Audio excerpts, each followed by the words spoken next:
nesse tempo que nós teremos aqui, em nome de Jesus.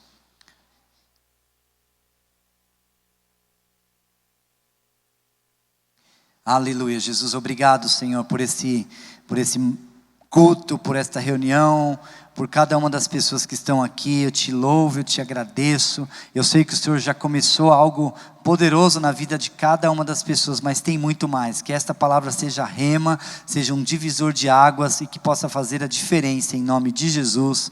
Amém. Queridos, o tema da palavra é o poder da cruz. O poder da cruz é o tema de hoje.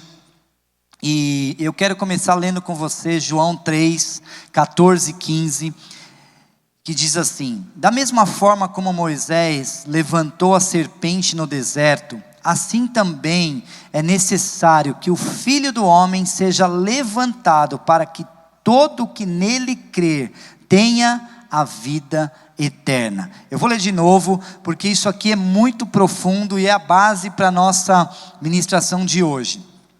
Da mesma forma como Moisés levantou a serpente no deserto, assim também é necessário que o Filho do Homem seja levantado, para que todo o que nele crer tenha a vida eterna. Jesus aqui, queridos, ele está falando de algo muito importante, ele está falando de algo muito poderoso. Ele fala que é necessário que o Filho do Homem, que ele mesmo fosse levantado, para que nós pudéssemos tomar posse do poder da cruz, para que nós pudéssemos tomar posse de tudo que nós temos vivido hoje. Foi necessário que o Filho do Homem se levantasse. E aqui ele faz uma menção, da mesma forma que Moisés. Vamos entender o que Jesus quis dizer quando ele fez essa declaração. O que ele quis dizer da mesma forma que Moisés? Então vamos ler juntos, lá em Números 21, de 4 a 9, algo muito tremendo para as nossas vidas aqui. Diz assim: partiram eles do monte Or, pelo caminho do Mar Vermelho, para contornarem a terra de Edom. Mas o povo ficou impaciente no caminho, e falou contra Deus e contra Moisés, dizendo: por que vocês nos tiraram do Egito para morrermos no deserto? Não há pão, não há água, e nós detestamos esta comida miserável. Olha que declaração terrível que o povo fez ali contra Deus, fez ali contra Moisés. Então o Senhor enviou serpentes venenosas que morderam o povo, e muitos morreram. O povo foi a Moisés e disse: pecamos, quando falamos contra o Senhor e contra você. Ore pedindo ao Senhor que tire as serpentes do meio de nós. E Moisés orou ao povo, orou pelo povo. O Senhor disse a Moisés: faça uma serpente, coloque-a no alto de um poste. Quem for mordido e olhar para ela, viverá. Moisés fez então uma serpente de bronze e a colocou num poste. Quando alguém era mordido por uma serpente e olhava para a serpente de bronze, permanecia vivo. Queridos, essa história ela é muito rica, ela tem muitos pontos aqui para nós discutirmos e pegarmos uma base para aquilo que você vai ouvir hoje. O poder da cruz nos dá acesso a muitas coisas, mas eu quero falar de 4 áreas que eu e você, nós precisamos tomar posse através do poder da cruz hoje. Antes de falar dessas quatro áreas, eu quero falar um pouquinho dessa história da serpente de bronze. O que aconteceu? O povo estava caminhando em direção à terra prometida. Eles saíram em direção à terra prometida. Moisés era o líder desse povo e conduzia esse povo pacientemente. Porém, as pessoas, aqui a Bíblia fala que eles perderam a paciência. Mas se nós lermos um pouquinho para trás, a história conta que eles reclamavam de tudo, murmuravam, reclamavam de um monte de coisa lá. E aqui está dizendo o seguinte, que chega uma hora que eles ficaram tão impacientes que começaram a reclamar de coisas básicas, de água e de comida. O pior que essa reclamação atingiu 2 pessoas. Primeiro atingiu Moisés, eles relataram aqui, e também atingiu Deus. Isso tudo, queridos, trouxe uma maldição para a vida daquelas pessoas. Mais do que uma maldição, na verdade não era só um pequeno problema, começaram a atrair morte, eles começaram a morrer, eles começaram a ser mordidos, porque diante de tanta reclamação, diante de tanta murmuração, diante de tanto problema, uma maldição, serpentes malignas foram enviadas para que eles pudessem mudar, ter uma atitude. Ou seja, a murmuração, a reclamação daquele povo estava trazendo muitos problemas, estava trazendo morte. Quantos de nós, nos dias de hoje, temos reclamado, temos murmurado de coisas simples, de coisas básicas, de coisas às vezes do dia a dia? Nós simplesmente reclamamos, nós simplesmente murmuramos. Isso pode, querido, deixa eu dizer algo para você, pode estar atraindo maldição na sua vida, pode estar trazendo maldição para a sua família, para o seu casamento, para os seus negócios. Talvez você não rompe mais, porque você talvez é uma pessoa que reclama, que murmura. Isso é um problema. Esse era o pecado deles. Na verdade, eu não quero focar na reclamação em cima, na murmuração em cima, mas a murmuração ela abre espaço, a reclamação abre espaço para tantos outros problemas e tantos outros pecados. O deles era o pecado da reclamação e da murmuração. Talvez o nosso seja outro. Eu não sei exatamente, não te conheço, mas Deus te conhece. Ele sabe do seu coração. Então, talvez tenha alguma área na sua vida que você precisa romper, porque você não vê as coisas acontecendo e vai atraindo maldição e morte espiritual, e às vezes tem pessoas que até morte física acontece. Aqui nós vemos que esse povo, essas pessoas, eles fazem uma declaração. Eles dizem assim, eles procuram Moisés e dizem assim: pecamos. O que isso significa? Isso significa que eles estão reconhecendo que eles estavam errados. Hoje, nos dias de hoje, nós precisamos crescer tanto nesse aspecto, porque às vezes nós vemos o erro, nós vemos o problema, nós vemos a falha até das pessoas, mas o nosso, às vezes nós não vemos. Nessa situação, nesse episódio, agora o problema deles não era mais a água, não era mais a comida, não era mais a necessidade básica. O problema deles agora era maior, era a morte. E isso fez com que eles reconhecessem, tivessem humildade para reconhecer: nós somos pecadores, nós estamos errados, nós precisamos mudar. Queridos, o processo da cruz, isso é muito fantástico, isso aqui é muito importante, porque nós às vezes não temos dimensão o que a cruz tem para nos oferecer. Nós achamos bonito, nós achamos romântico, nós achamos até interessante aquele vídeo, aquele filme de Jesus sofrendo, mas aquilo ali é só uma encenação que representa um pouco do que Jesus sofreu. Nós choramos, mas a verdade é que Jesus, Ele passou por algo muito maior do que nós imaginamos. E a minha expectativa é que você tenha revelação disso nessa noite. Mas de nada adianta nós olharmos para um filme, olharmos para o processo da cruz, olharmos para tudo isso e não nos arrependermos de não sentir nada. Porque se nós olhamos para tudo isso, choramos e continuamos ainda no pecado, continuamos ainda na murmuração, continuamos ainda reclamando, alguma coisa está errado. E é exatamente isso que eu quero falar com você nessa noite. E aqui a história continua, porque Moisés é orientado por Deus para levantar uma serpente de bronze. Levanta uma serpente de bronze, com qual propósito? O propósito era que a própria serpente de bronze, quando as pessoas olhassem para essa serpente, elas seriam curadas. Agora, vamos pensar um pouquinho nessa história. Por que será? O que estava causando o problema na vida deles lá? Qual era a situação? Porque uma coisa, queridos, que nós precisamos muitas vezes entender, às vezes nós remediamos uma situação, nós não atacamos a causa. Nós temos que atacar a causa. E a causa do problema lá era o pecado do povo, era a murmuração naquele caso. E a única forma de atacar a causa era olhar para a serpente. Mas a pergunta é, por que uma serpente? Se a própria serpente estava trazendo mal, por que Deus dá uma instrução para Moisés levantar uma outra serpente?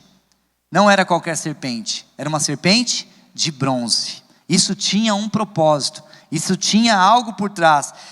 Primeira coisa que Deus queria era que aquelas pessoas, duas coisas. A primeira era que eles reconhecessem a justiça de Deus, porque bronze, na simbologia bíblica, representa a justiça de Deus. Isso era muito importante para aquelas pessoas. Eles precisavam reconhecer, eles precisavam olhar, e o segundo ponto, precisavam querer.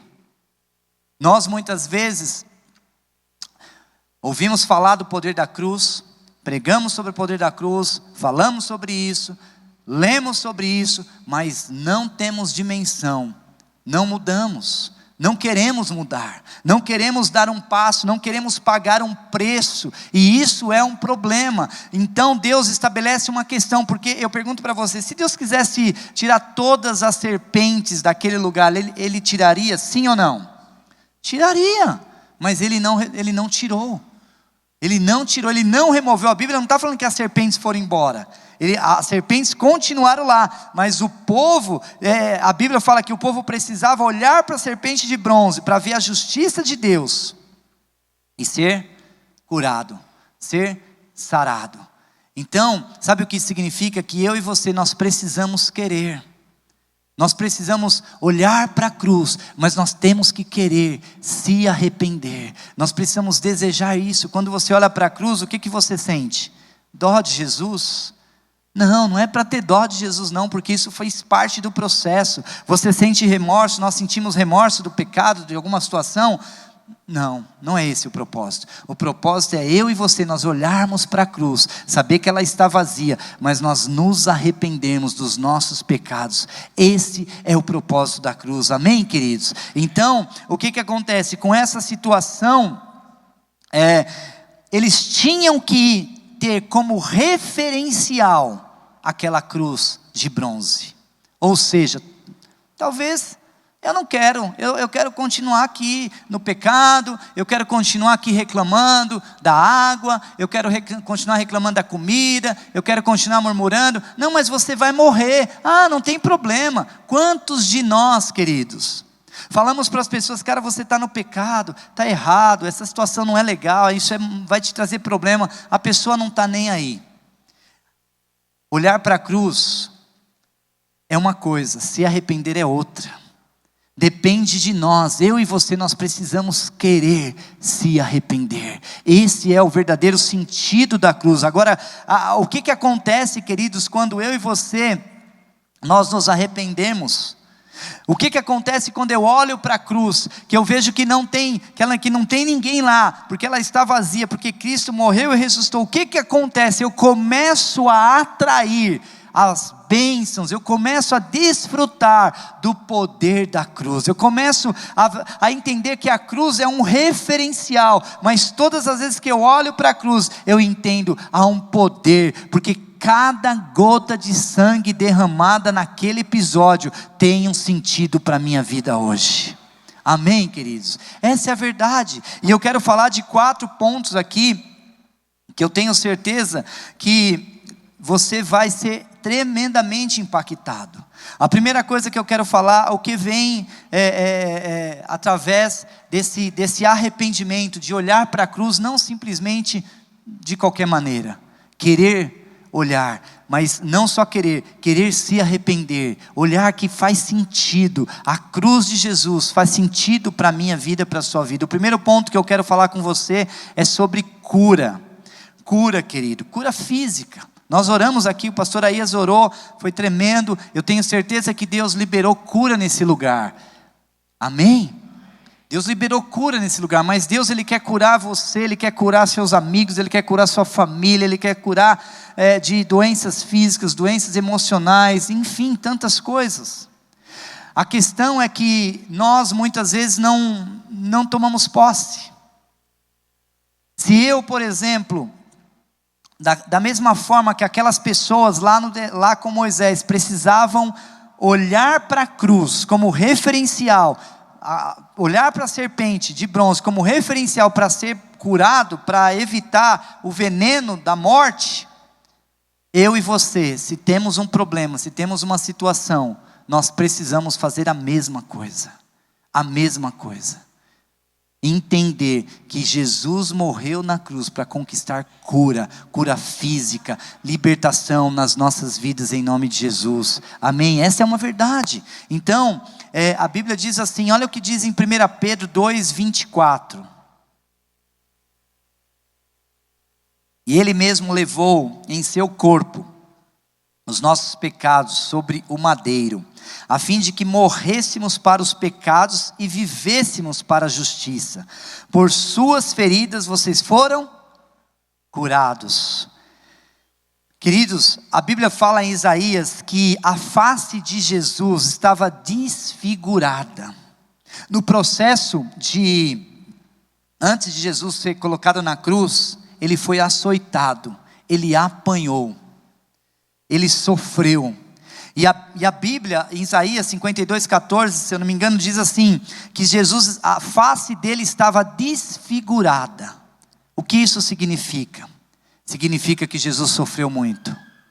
Sofreu muito mais do que aquele vídeo que nós vemos, muito mais. Ali é só uma ideia.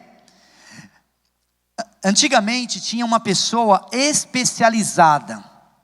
Era uma pessoa especializada, preparada para poder açoitar os condenados. E ele tinha um chicote de couro, e na ponta do chicote era meio que como se fosse uma ponta assim, e na pontinha tinha uma espécie de uma gilete. Você já foi cortado por gilete? É horrível. É mais ou menos isso, era meio que um gancho com uma gilete na ponta.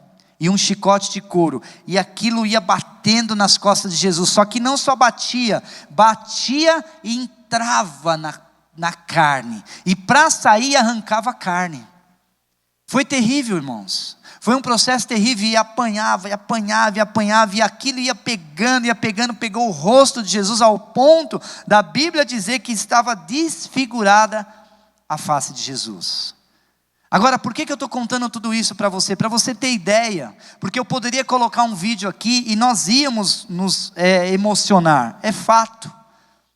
Mas o que eu estou contando para você é mais do que esse vídeo, é para você ter compreensão, porque o vídeo vem todo com emoção. Eu não quero que você seja conduzido por emoção aqui, eu quero que você tenha revelação, porque é a revelação que muda as nossas vidas. Agora, por que Jesus sofreu tanto? Qual foi o propósito do sofrimento de Jesus? O propósito do sofrimento de Jesus foi para que eu e você não sofrêssemos mais, não sofrêssemos tanto, para que eu e você fôssemos sarados, para que eu e você fôssemos curados. Você pergunta, pastor, você acredita em cura? Eu não só acredito, eu creio absolutamente, eu já fui curado, Deus já me curou de tantas coisas, eu já fui. Mas deixa eu falar uma coisa para você, você pode perguntar assim, pastor, você acredita em ressurreição? Tipo, se alguém morrer, você acredita que essa pessoa pode ressuscitar? Eu creio, ela pode ressuscitar. Você acredita, pastor, que Deus é poderoso para curar o câncer? Creio, eu creio. Nós cremos, está na Bíblia, Deus cura, todas as nossas dores foram levadas. Você crê, pastor, que Ele pode curar as emoções? Eu creio. Eu creio absolutamente que Deus pode curar as nossas vidas. Mas tem uma coisa que muitos de nós às vezes nos enganamos. E se Deus não curar? Já parou para pensar? Você crê? E se Deus não curar? Deixa eu contar uma história para você que vai te ajudar a entender um pouquinho aonde eu quero chegar. Uma época da minha vida, eu participei de uma escola de cura, milagres e poder. Eu não lembro o nome da escola, era mais ou menos isso, foi logo que eu me converti. E eu fui um pastor, que hoje é pastor de uma das nossas igrejas lá em Tatuí, da Pastor de Tatuí. Ele pediu para eu ir numa casa, orar. Pastor Walter, eu acho que é Tatuí que ele está hoje, fui orar numa casa, ele falou, é uma mulher, precisa de cura, é uma senhora, você poderia orar lá? Eu falei, eu posso orar. Eu fui na casa dessa senhora, cheguei lá, bati palma, a filha recebeu, a mulher tinha 98 anos, eu não sei, alguma coisa de 90 para cima, e eu orei pela mulher, e eu saí dali convicto de que aquela mulher tinha sido curada, de que aquela mulher tinha, eu até falei para ela, Dona Maria, amanhã a senhora vai sair daqui, a senhora vai andar, a senhora vai não sei o que, a senhora vai, sabe, vai correr, e eu saí crendo que ela seria curada, eu saí crendo que ela seria, sabe, algo ia acontecer na vida da Dona Maria, e fui embora. No outro dia o telefone toca, quem era? O Walter. E aí, Cleitão, tudo bem? Ô, Valtão, beleza? Eu fiquei pensando, puxa, ele vai me contar o milagre que aconteceu na Dona Maria. Aí ele falou, eu quero te contar da Dona Maria. Eu falei, cara, conta então da Dona Maria, como é que foi lá o processo? A Dona Maria morreu. Irmãos, eu fiquei pensando, meu Deus do céu, não tinha notícia pior para eu receber. Eu orei por cura e a mulher morreu. Aí, esse processo eu fiquei meio em crise, eu fiquei meio assim, totalmente em crise, porque como que você ora para uma pessoa melhorar e a pessoa morre? E eu falei, também agora eu não vou orar mais por ninguém, porque vai que eu oro pelas pessoas, as pessoas morrem. E eu não queria mais orar pelas pessoas. Mas nesse tempo Deus falou algo comigo. Deus falou algo muito poderoso comigo. Deus falou assim, se eu curar, eu continuo sendo soberano. Se eu não curar, eu continuo sendo soberano. Deus é soberano sobre todas as coisas. Deus é soberano sobre o câncer, Deus é soberano sobre a cura, Deus é soberano sobre a morte, Deus é soberano sobre a vida. Se ressuscitar o morto, Deus é soberano. Se não ressuscitar, Deus é soberano.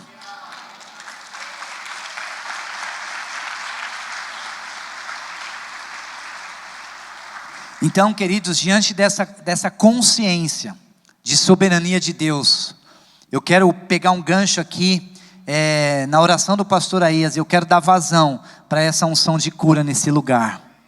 Em nome de Jesus, eu sinto que o Espírito Santo já começou algo aqui muito poderoso no início do culto, mas Ele quer continuar fazendo.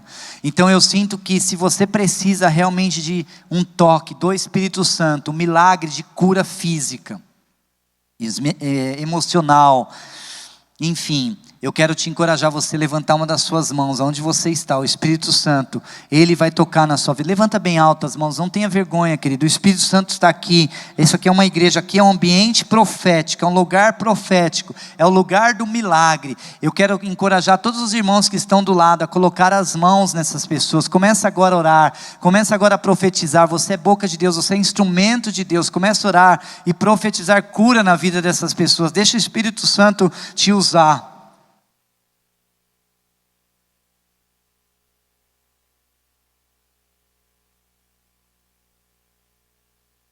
Cura, cura, cura, cura, cura. Espírito Santo, nós profetizamos cura agora, profetizamos milagre, profetizamos a tua unção, Senhor.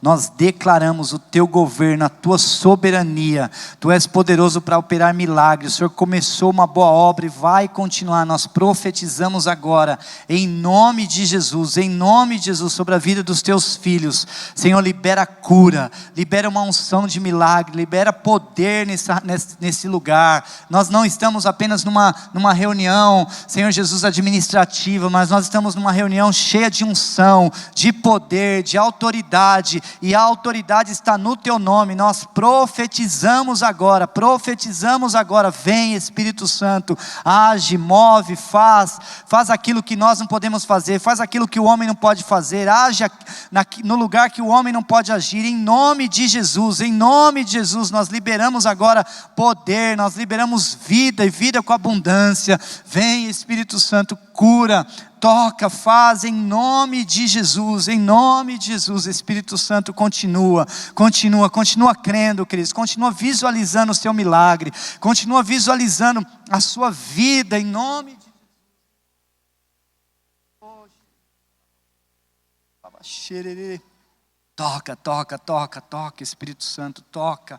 Nós liberamos agora, há uma unção nesse lugar, há uma unção de milagres. Em nome de Jesus, continua orando, continua crendo, continua visualizando. Talvez agora pessoas estão sendo tocadas, estão sendo invadidas por uma unção de cura, mas há um espírito de incredulidade querendo roubar essa verdade da sua mente. Rejeita o espírito de incredulidade na sua vida, manda o espírito de incredulidade embora, em nome de Jesus. Em nome de Jesus, nós rejeitamos toda a incredulidade, nós rejeitamos toda a mentira. Senhor, nós sabemos que o Senhor morreu naquela cruz, ressuscitou no terceiro dia, para que nós tivéssemos vida e vida com abundância, e é dessa vida que nós estamos orando, é sobre esse poder que nós estamos orando, é dessa perspectiva que nós estamos orando, crendo no milagre. Senhor, nós cremos no milagre, nós cremos na vida, nós cremos no poder da cruz, nós tomamos posse, em nome de Jesus. Se você crê que você recebeu aí um toque de cura, você aplaude ao Senhor, em nome de Jesus, recebe em nome de Jesus.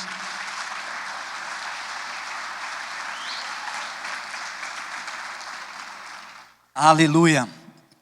Então essa é uma área que nós precisamos tomar posse, queridos. Isso não é algo que só é feito aqui, você pode fazer na sua casa. Eu quero te encorajar, todas as vezes que você tiver qualquer diagnóstico de enfermidade, seja uma dor de cabeça, profetiza cura, profetiza milagre.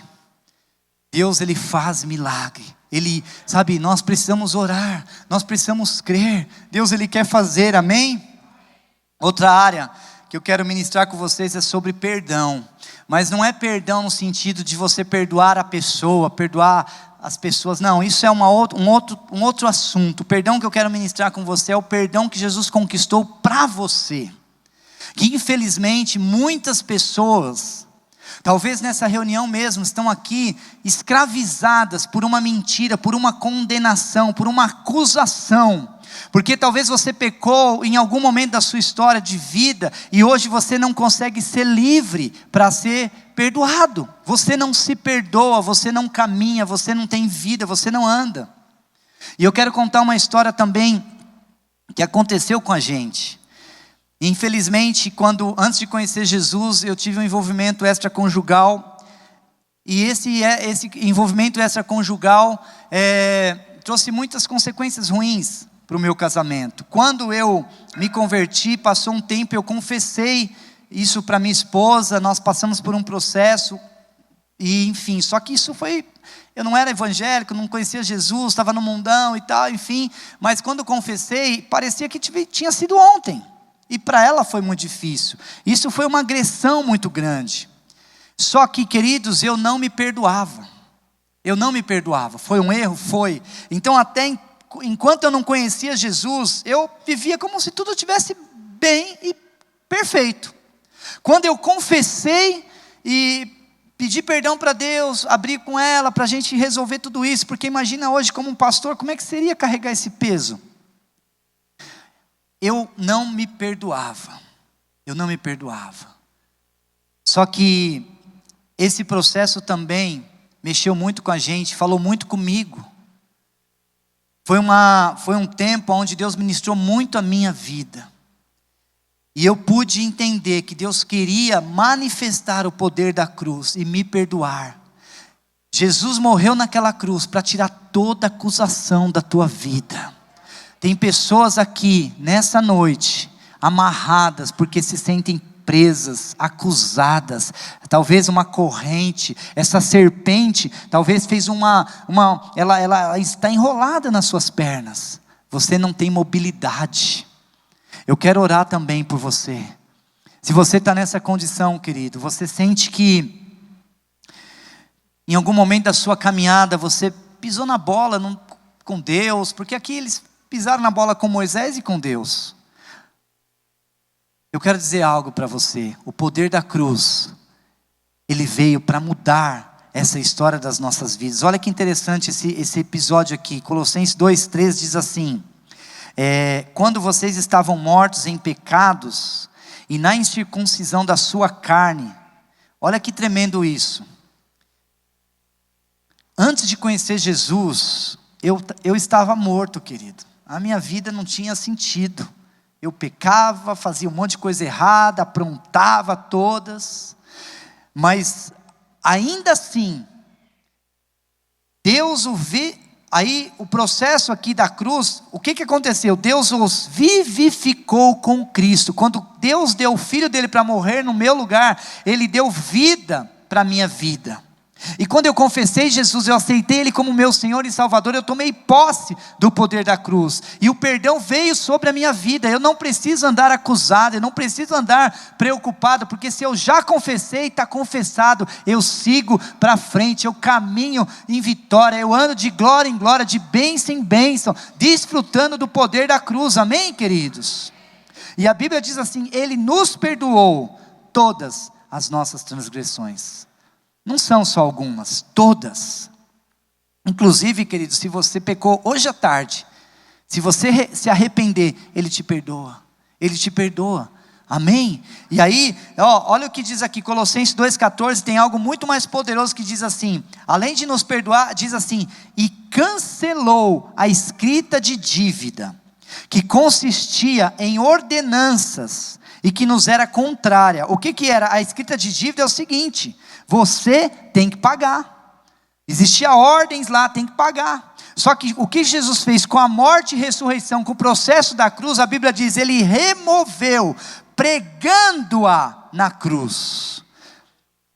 Pregando a escrita de dívida na cruz. Todas as vezes que nós pecamos, queridos, e eu vou dizer que eu também não sou perfeito, nós não somos e nós falhamos, mas todas as vezes que nós pecamos, nós estamos escrevendo, é uma escrita de dívida, nós estamos dando uma promissória nas mãos do diabo. O pecado, ele é mais ou menos o seguinte: eu estou assumindo com o diabo, um dia ele vai cobrar. Só que se você se arrepender, você vai tomar posse do poder da cruz. Essa palavra é para a minha vida e para a sua vida. Antigamente, acontecia algo muito interessante. Quando alguém tinha uma propriedade, ela ia pagando as parcelas da propriedade. Quando terminava de pagar as parcelas, o credor ia na casa, pegava um prego com um martelo, e ele pegava a nota promissória, porque quando você comprava a casa, você assinava uma nota promissória. No final, que você pagou, ele ia na casa, pregava na frente da casa, pegava a nota promissória, colocava na parede e pregava, e batia ali e pregava. Entrava um prego furando a nota promissória. Aquele furo na nota promissória tinha um significado, sabe qual era? A sua dívida está cancelada. Aqueles pregos que entraram nas mãos de Jesus, e cada gota de sangue, aqueles furos dos dois lados nas mãos de Jesus, a nossa nota promissória estava lá. O diabo foi envergonhado. Deus tomou das mãos do diabo, colocou nas mãos de Jesus a minha nota promissória, a sua, todas as nossas, e aquele prego entrou furando, e quando furou, cada gota de sangue que foi derramada, disse: está cancelado em nome de Jesus. Aleluia!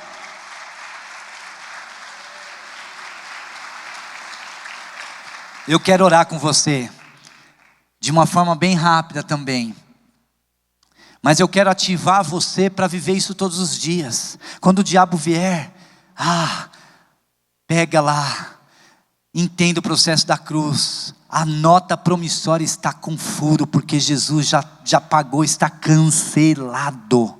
Então, se você está aqui sobre esse jugo, eu quero te encorajar, levante uma das suas mãos, aonde você está, você que está do lado dessas pessoas, ore por ela, coloque as mãos sobre ela, comece a interceder agora, comece a ministrar na vida dessas pessoas, impõe as mãos. Senhor, nós profetizamos liberdade, nós profetizamos, Senhor Jesus, milagre. Se existem pessoas aqui sendo acusadas, Senhor, todos os dias, eu sinto que tem pessoas que dormem e acordam acusadas, nenhuma condenação há para aqueles que estão em Cristo Jesus, nenhuma condenação, você é livre. Nós profetizamos liberdade. Se você recebe essa palavra, toma posse dessa verdade, aplaude ao Senhor aí no seu lugar, em nome de Jesus, aleluia.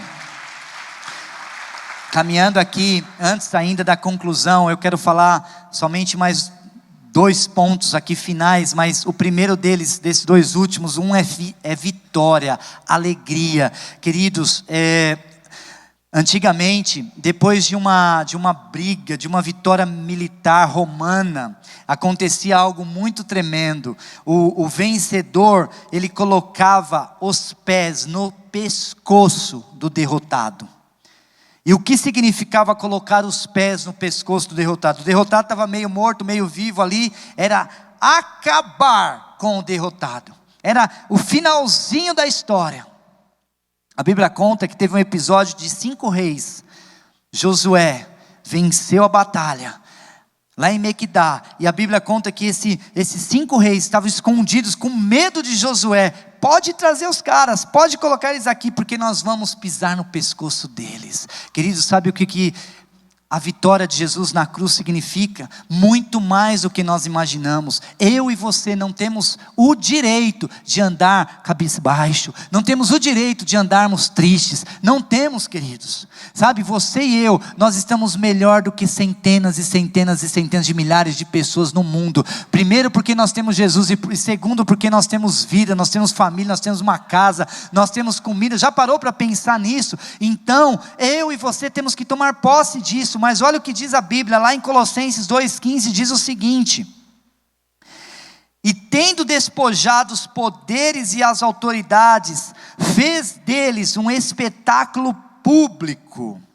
triunfando sobre eles na cruz. Esse espetáculo público, deixa eu te explicar, eu vou tentar traduzir com um episódio que aconteceu na minha vida também. Em 94 o Brasil foi campeão do mundo, e hoje eu sou menos fanático por futebol, mas eu gosto muito de jogar, jogo menos do que gosto, mas eu jogo, mas gosto de torcer. E na época de Copa, irmãos, hoje eu mudei isso, mas antigamente eu queria assistir a Copa sozinho. Não queria nem que um mosquitinho passasse, porque eu não queria perder nenhuma cena. Final da Copa do Mundo, 94, Brasil, Itália, estava lá, tem alguns que não eram nem nascidos aqui. Eu não sou tão velho assim, viu? 45 anos. Veja bem, eu estava lá torcendo pro Brasil. Nos pênaltis foi, o Baggio vai chutar a bola, e eu peguei um rojão, porque eu soltava rojão, eu só não solto porque eu estou num apartamento, mas dá vontade de soltar. Eu estava lá com o rojão na mão, e aí o Baggio vai e chuta por cima. Na hora que ele chuta, eu acendi o rojão, só que, irmãos, estava virado para baixo aqui o negócio que sai. Na hora que eu vi assim, estava eu, a Lu e o Caio, meu filho tinha 1 ano, eu joguei o rojão para fora assim, eu pulei assim, parecia Indiana Jones pulando, e eu já levantei gritando e celebrando, e gritando, o Brasil é campeão. Peguei meu carro, vim aqui para Barueri, que nem um louco, e cara, foi incrível. Só que deixa eu dizer uma coisa para você, você sabe que o jogo do Brasil, ganhar uma Copa do Mundo, é uma coisa de louco. O que a Bíblia está dizendo aqui, o espetáculo público, é muito maior do que o título da Copa do Mundo, é muito maior do que celebrar um gol, é muito maior. Então você aplaude ao Senhor mais forte que você puder, porque eu e você conquistamos vitória na cruz. Eu e você devemos andar alegres, felizes, em nome de Jesus. Aleluia, queridos, aleluia. E eu quero ministrar com você. Talvez tenham pessoas aqui que não conseguem mais ser alegre, não conseguem mais festejar. Sabe, você vai voltar para sua casa agora, não é hora de ficar reclamando, não é hora de ficar murmurando. Começa a pensar, vai ter Natal, vai ter festa, se vai ter pernil, não interessa. O interessa é que eu tenho Jesus. Seja alegre, querido, tenha vida de alegria. Foi isso que a cruz conquistou para nós. Na cruz nós conquistamos uma vida vitoriosa. Semana passada nós ouvimos aqui a alegria de conhecer Jesus. Eu conheço Jesus, queridos, nós precisamos ter isso. Amém? Não olhe para a cruz e fique só olhando. A cruz tem um sentido na sua vida, te dá alegria todos os dias. Você tem a obrigação de entrar no elevador, de entrar no seu emprego, de acordar de manhã, de ir para o ponto de ônibus com um sorriso aqui na orelha, de ponta a ponta. As pessoas falam, você é louco, cara, todo mundo está caindo, não interessa. O meu Jesus conquistou alegria na cruz.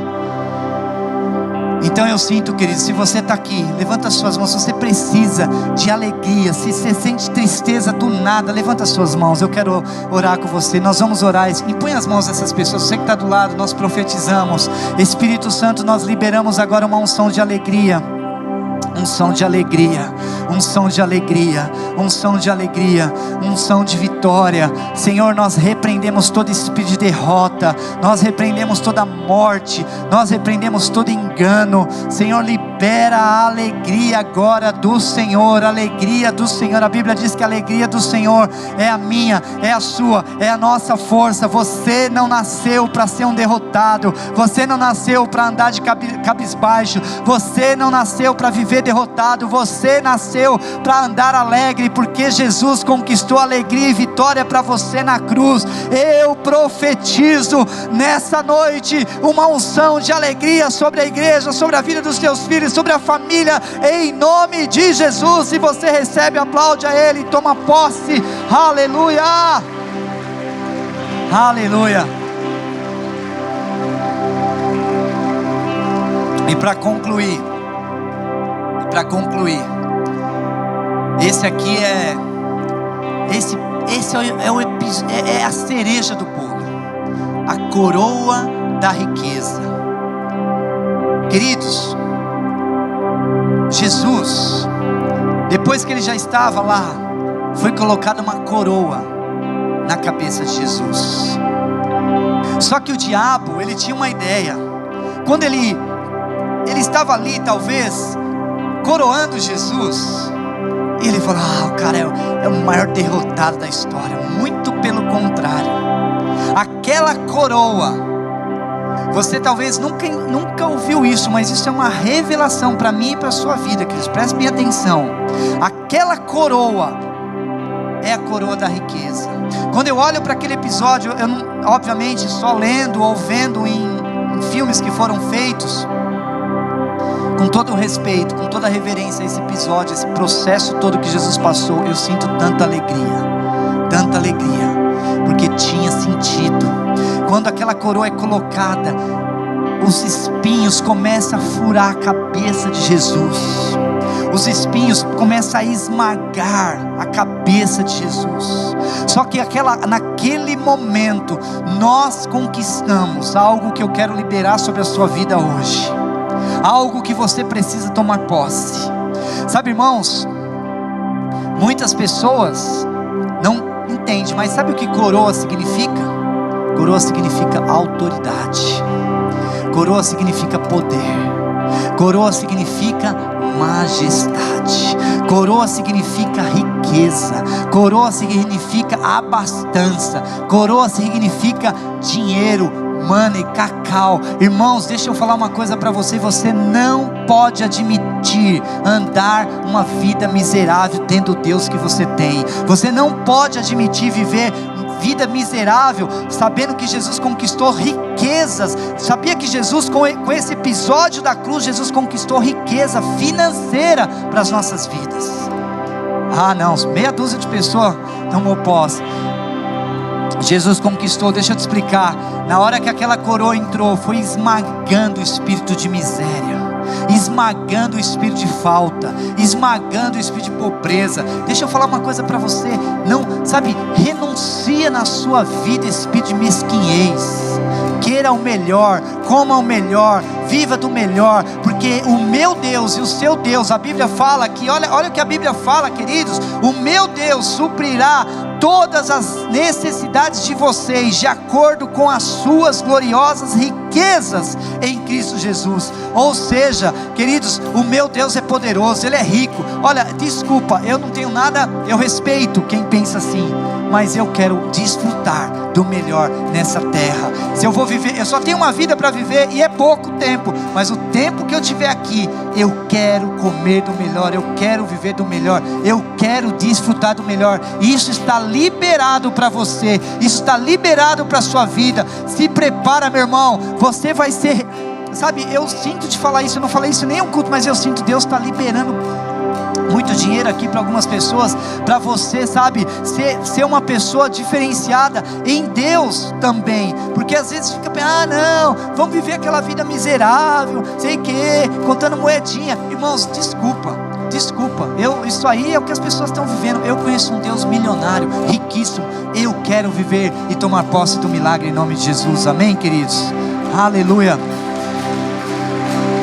Pode ficar em pé, por favor.